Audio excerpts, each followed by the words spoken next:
도널드 트럼프 미국 대통령은 18일 문재인 대통령과의 통화에서 한국의 사의로 총선에서 여당이 압승한 것과 관련해 문 대통령이 큰 승리를 거둔 것이라고 축하했다.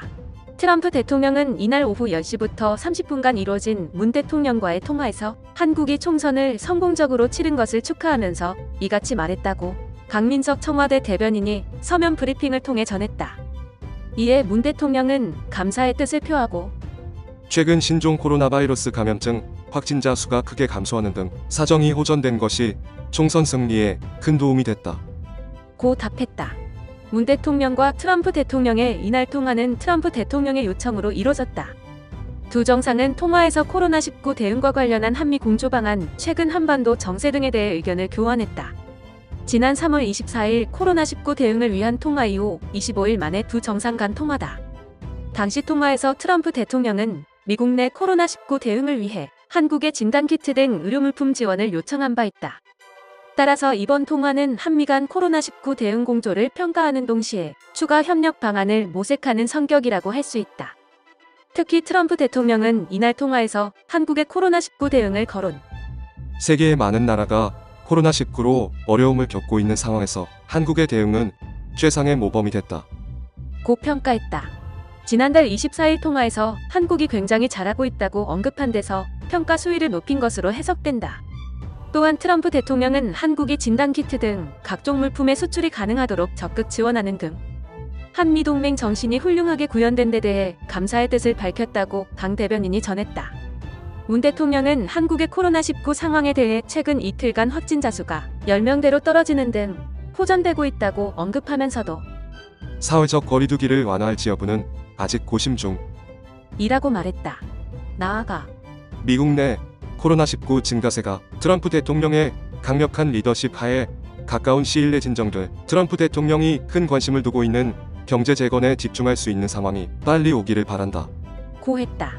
이어 문 대통령과 트럼프 대통령은 코로나19 대응을 위해 한미 간 방역 분야 협력을 지속하기로 했다. 아울러 두 정상은 북한의 최근 상황에 대해서도 논의했다고 강 대변인이 소개했다. 문 대통령은 한반도 평화 노력을 위한 트럼프 대통령의 적극적인 대북 관여를 높이 평가했고, 이에 트럼프 대통령은 당연한 것으로 계속해 나갈 것이라는 취지의 언급을 했다. 나아가 두 정상은 코로나19와 관련해 북한에 대한 인도적 대북 지원 원칙을 재확인했다. 이에 따라 코로나19와 관련한 인도적 지원 등을 고리로 남북미 삼각 대화가 모색될지 주목된다. 한편 정부는 20일부터 5월 5일까지 사회적 거리두기를 이어가되 실천 수위를 고강도에서 일부 집단시설 운영 제한 등을 풀어주는 완화된 형태로 낮추기로 했다.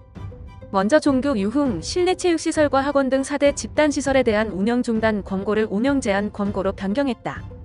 해당 시설을 운영할 때는 출입 전후 발열 체크, 사람들 간 간격 유지, 공용물품 사용 금지, 환기 등 방역 지침을 반드시 준수해야 한다. 이런 방역 지침을 지키기 어렵다면 집단시설 이용 자체를 피하는 노력도 필요하다. 밀폐된 공간에서 밀접한 접촉이 일어나는 클럽, 술집 등 유흥시설에서는 방역 지침이 지켜지기 더 힘들다. 정부도 이런 이유 등으로 완화된 사회적 거리두기 기간에 국민 스스로 집단시설 이용을 자제해달라고 당부하기도 했다. 결국 코로나19 재확산을 막기 위해서는 해당 시설의 이용 자제와 방역 지침 준수가 함께 지켜져야 한다는 것이다. 엄종식 가천대 길병원 감염내과 교수는 완화된 거리두기는 실내에서 공간 확보나 손위생, 마스크 착용 등이 전제돼야 한다. 지금까지 불평과 손해를 감수하고 거리두기를 지킨 것처럼 집단시설을 이용할 때는 방역 지침을 준수하는 시민의식이 유지돼야 재확산을 막을 수 있다. 고 말했다.